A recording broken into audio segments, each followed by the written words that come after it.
మీకు వారసత్వంగా మీ పిల్లలు రాకపోవడం కారణమే? నాకు ఇద్దరు సన్స్ అండి. ఇద్దరు కూడా సినిమాలు అంటే ఇష్టం లేని వాళ్ళు. నా వైఫ్ కూడా సినిమాలు అంటే ఇష్టం లేదు. ఎందుకలా?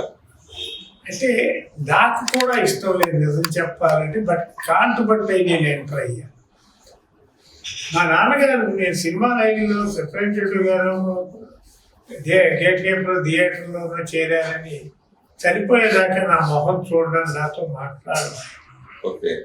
రీజన్ ఏమిటి అని అంటే సినిమా అంటే అంత బ్యాడ్ ఇంప్రెషన్ ఉంది మా విలేజెస్ అప్పట్లో. ఆ దీంతో నేను ఇంటికి వెళ్తే మా మదర్ చేత పంపించారు, ఆయన చూడడం నన్ను చెప్పు, ఆయన మొహం చూడడం చెప్పు అని. ఆయన చచ్చిపోయేదాకా నాకు చూడలేదు. అంటే అంత హేట్ చేసేవారు. తర్వాత ఈ స్మాల్ స్క్రీన్స్ వచ్చినాక, యాంకర్స్ వచ్చినాక ఎక్స్పోజర్ పెరిగి గర్ల్స్ వర్క్ చేయడానికి ముందుకొచ్చి పేరెంట్స్ ఒప్పుకుని జరుగుతూ ఇవాళ కొంచెం ఓపెన్ మైండ్ అయింది. కానీ అంతకుముందు మీకు గుర్తుండే ఉంటుంది, మన హీరోయిన్స్ అందరూ ఎక్కడి నుంచి వచ్చారు? మ్యాక్సిమం కాకినాడ, పిఠాపురం, పెద్దాపురం, అనపర్తి. ఆ ఇంప్రెస్ ఉండేది ఆ రోజుల్లో. సినిమాలు అంటే ఇట్స్ వెరీ బ్యాడ్ లైన్ అన్న ఫీలింగ్ అది. అందువల్ల నేను తీసిన సినిమాలకు కూడా ప్రొజెక్షన్ వేస్తూ ఉంటే సినిమా రిలీజ్ ముందు నా వైఫ్ కానీ పిల్లలు కానీ వచ్చి సినిమా చూసినట్టు ఎప్పుడు నేను గ్రహించను. అప్పట్లో హీరోయిన్తో ఎలా ఉండేవారు? ప్రొడ్యూసర్ గారు హీరోయిన్ తో ప్రొడ్యూసర్ గా మీరు ఎలా ఉండేవారు అంటున్నా? ఏం లేదు సార్, ఏం పెద్ద. నాకు ఎక్కువ పిక్చర్స్ వర్క్ చేసింది రాజశ్రీ కాంతారావు గారి టైం. తర్వాత శ్రీదేవి గారు వర్క్ చేశారు, జయప్రద గారు వర్క్ చేశారు, జయసుధ గారు వర్క్ చేశారు, రేఖ గారు వర్క్ చేశారు, శారద గారు వర్క్ చేశారు, కవిత వర్క్ చేసింది, లక్ష్మి, చాలా పిక్చర్స్ చేశారు. ఆయన కొంచెం నాకు రెస్పెక్ట్ ఇచ్చిన, కొంచెం తక్కువగా మాట్లాడేవా, కొంచెం దూరంగా ఉండేవా. నేను కూడా ఓకే. షూటింగ్ దగ్గర పెద్ద కాన్వర్సేషన్, పెద్ద గ్యాసిప్లు మాట్లాడే అంత టైం ఉండేది కాదు. యాజ్ ఏ ప్రొడ్యూసర్ కూడా ఆమె బికమ్ ఏ ప్రొడక్షన్ మేనేజర్, అట్లా వర్క్ చేసేవాడు. వర్క్ డెడికేషన్ గానే ఉండేది అంతే. మెగాస్టార్ చిరంజీవి గారితో చట్టానికి కళ్ళు లేవు సినిమా చేశారు. సో చిరంజీవి గారు ఇప్పుడు పద్మవిభూషణ్ కూడా ఆయన అందుకున్నారు. చట్టానికి కళ్ళు లేవు సబ్జెక్టు సురేష్ గారు, ఎస్ఏ చంద్రశేఖర్ గారు నా దగ్గర, నా కంపెనీలో అసిస్టెంట్ డైరెక్టర్ ఆయన. నేను బాంబేలో ఉంటే ఫోన్ చేశాను, సార్ నేను ఒక సొంతంగా ప్రొడ్యూస్ చేసి డైరెక్ట్ చేశాను, మీరు చూస్తే బాగుంటుంది ఒకసారి, రిలీజ్ అయ్యిందా? లేదంటే ఫస్ట్ కాపీ వస్తాను వాళ్ళ రాత్రికి అంటే నేను రేపు వచ్చి చూస్తానన్నారు. వచ్చి చూశాను ఆ పిక్చర్. సవేరాలో థియేటర్ ఉండేది ఆ రోజు. చూస్తే నాకు బాగా నచ్చింది సినిమా. అంటే రీజన్ ఏంటంటే నచ్చడానికి, రౌడీ రాణి నేను ఎట్లా తీశాను, డెత్ రైట్స్ హాసన్ ఒక ఇంగ్లీష్ సినిమాని అడాప్ట్ చేశాను, మీకు తెలిసే ఉంటాం. రివెంజ్ ఫార్ములాతో ఉన్నటువంటి కథ. ఇది కూడా రివెంజ్ ఫార్ములాతో ఉన్న కథే. విజయకాంత్ గారితో ఎస్ఏ చంద్రశేఖర్ తీసిన చట్టం ఒక ఇరుటెరై. అంటే చట్టానికి కళ్ళు లేవు, బంధించబడింది. బాగుంది పిక్చర్. చంద్రశేఖర్ వెళ్ళి నెక్స్ట్ డే మళ్ళీ బాంబే వెళ్తుంటే చంద్రశేఖర్ తెలుగు చేద్దామా ఈ పిక్చర్? చేద్దాం సార్. ఈ తమిళ ఎంత అయింది అన్న, 5 లక్షలు అయింది సార్. అంతే బడ్జెట్లో చేస్తారు. గుడపల్లి నాగేశ్వరరావు గారు అని, గుడపల్లి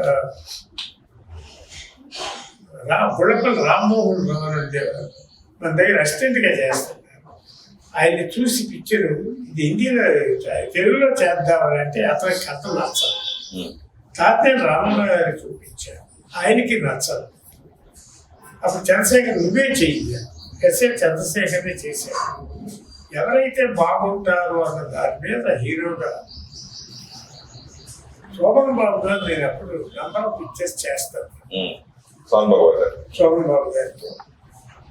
రజనీకాంత్ గారు కూడా అప్రోచ్ అయ్యి నేను చేస్తానని ఆ సబ్జెక్ట్ అంటే చేయండి.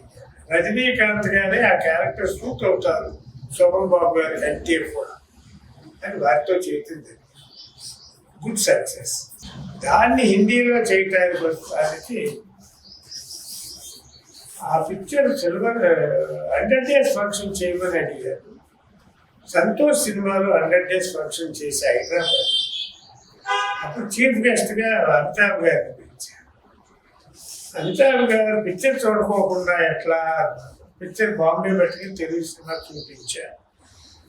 ఆ క్యారెక్టర్ ఎందుకు అంతలోనే ఆపేసావు అని 2-3 సార్లు ఇంట్రెస్ట్గా క్వశ్చన్ చేశారు. ఇది అమితాబ్ గారు చేసిన హిందీ క్యారెక్టర్ నారాయణరావు గారని జిడి ప్రసాదరావు గారి అబ్బాయి, ఆ అబ్బాయి చేశాడు ఆ క్యారెక్టర్. తెలుగు తమిళ్లో వచ్చి శంకర్ గణేష్ అని మ్యూజిక్ డైరెక్టర్స్ ఉండేవారు. శంకర్ చేశాడు ఆ క్యారెక్టర్. అంటే అమితాబ్ గారు క్వశ్చన్ చేసి ఆ క్యారెక్టర్ ఎందుకు మధ్యలో ఆపేసావు, ఆ క్యారెక్టర్ పెంచితే హీరోకి దెబ్బతింటుంది క్యారెక్టర్.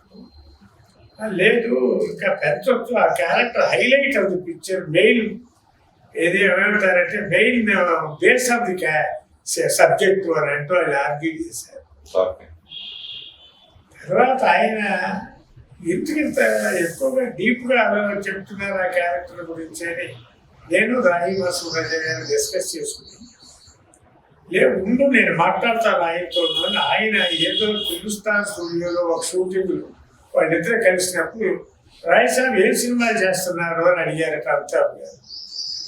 ఇదే పూర్ణచంద్రరావు లక్ష్మీ ప్రొడక్షన్స్ అన్ని నేనే రాశాను ఇప్పటిదాకా, ఈ ఒక సబ్జెక్ట్ తెలుగు సబ్జెక్ట్ అంటే నేను చూశాను ఆ పిక్చర్, ఆ క్యారెక్టర్ ఇంటికక్కడే ఆపేసారు అని మళ్ళీ ఆయనకు వస్తుంది.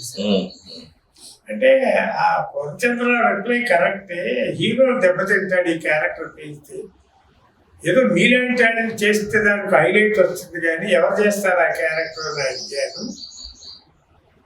మీరు ఎందుకు ఇంట్రెస్ట్ చూపిస్తున్నారు అని క్వశ్చన్ చేశారు రాయ్ గారు. ఆ క్యారెక్టర్ బాగా డెవలప్ చేస్తే నాకేం చేయడానికి అభ్యంతరం లేదు అని ఆ ఆన్సర్ నాకు చెప్పారు రాణి గారు. ఇది నిజమేనా, ఆయన చేస్తారంటే పెంచుదాం ఆ క్యారెక్టర్, ఎట్లా పెంచుదామని ఒక 5-6 రోజులు కూర్చున్నాము డైరెక్టర్ నేను రాహి గారు. పెంచిన విధానం చెప్పాము అమితాబ్ గారికి. కాదు అని అమితాబ్ గారు ఒక పని చేయండి, మీరు రండి రాత్రికి మా ఇంటికి 7 గంటలకి అది తెల్లవారుదారు 3 గంటల వరకు ఆయన ఇంట్లో డిస్కస్ చేస్తూ క్యారెక్టర్ చేస్తూ ఆ క్యారెక్టర్ ఆ విధంగా డెవలప్ అవడానికి మెయిన్ క్యారెక్టర్ అమితాబ్ గారు. చిరంజీవి గారు ఎందుకు ఎలా జరిగింది సార్ ఆ సినిమా చట్టానికి వెళ్ళారు? చిరంజీవి గారు ఎంపిక చట్టానికి కలుగులేవు సినిమాలో ఎంపిక ఎలా జరిగింది అని అడుగుతున్నాను. ఏం లేదు సార్, ఆ క్యారెక్టర్ ఆయన షూట్ అవుతాడని ఆయన పెట్టాము. ఒక ఫంక్షన్లోనో ఎక్కడో అల్లు అరవింద్ గారు నన్ను క్వశ్చన్ చేశారు. లేదు, అల్లు అరవింద్ గారు నేను క్వశ్చన్ చేశాను, నీ సొంతంగా తీసే తెలుగు సినిమా అత్తకు మొగుడు ఆ సినిమాని నువ్వు తీసి విజయలక్ష్మి వాళ్ళకి అమ్మావు హిందీకి, అంకుశం అనే హెచ్ఎంరెడ్డి గారి సినిమా నేను డీల్ చేశా రైస్ కొనటానికని, అది నువ్వు నా కాంపిటీషన్ వచ్చి ఎక్కువ ధర పెట్టి కొన్నావు అరవింద్ అని అడిగితే దానికి కారణం మీరేను అన్నారు. నేను ఎక్కువ అంత అమౌంట్ నేను పెట్టలేదని వెనక్కి వెళ్ళిపోయాను. అది కాదండి, మా బావగారిని తెలుగులో తీసి హీరోయిన్ చేసి సక్సెస్ అయినాక హిందీకి వచ్చేసరికి మా బావగారు పనికిరారని మీరు రజనీకాంత్ గారిని పెట్టారా?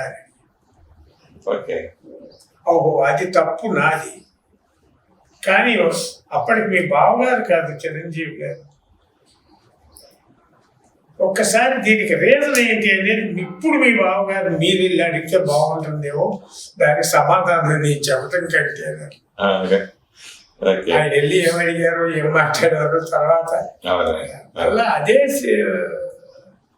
అంకుశం సినిమా హిందీలో చేసినటువంటి చిరంజీవి గారు అల్లు అరవింద్ గారు బిజినెస్ పాయింట్ ఆఫ్ వ్యూలో ఏదో బాంబేలో ప్రతిబంధం తీశారండి. అవును, ప్రతిబంధం తీశారు. ఆ బిజినెస్ విషయంలో ఏదో కొంచెం ఆయనకి కుదరక నా దగ్గరికి వచ్చారు. అరుణ్ గారు నా ఫ్లాట్ బాంబే కొంచెన్నారు, ఈ పిక్చర్ మీకు 4 ఆఫీసులు ఉన్నాయి చేస్తారా?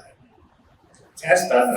కాకపోతే నేను డబ్బుగా మీకు అడ్వాన్స్ ఇవ్వలేను, తక్కువ కమిషన్లో చేద్దాం. చేసాం, బాగా పోయింది. బాగా అవును. దాని తర్వాత శివ చేశామని హిందీలో జాయింట్గా okay. Annapurna studios Lakshmi productions. అది ఎదురు చూసిన తెలుగు సక్సెస్ అంత సక్సెస్ ఇవ్వరా హిందీలో.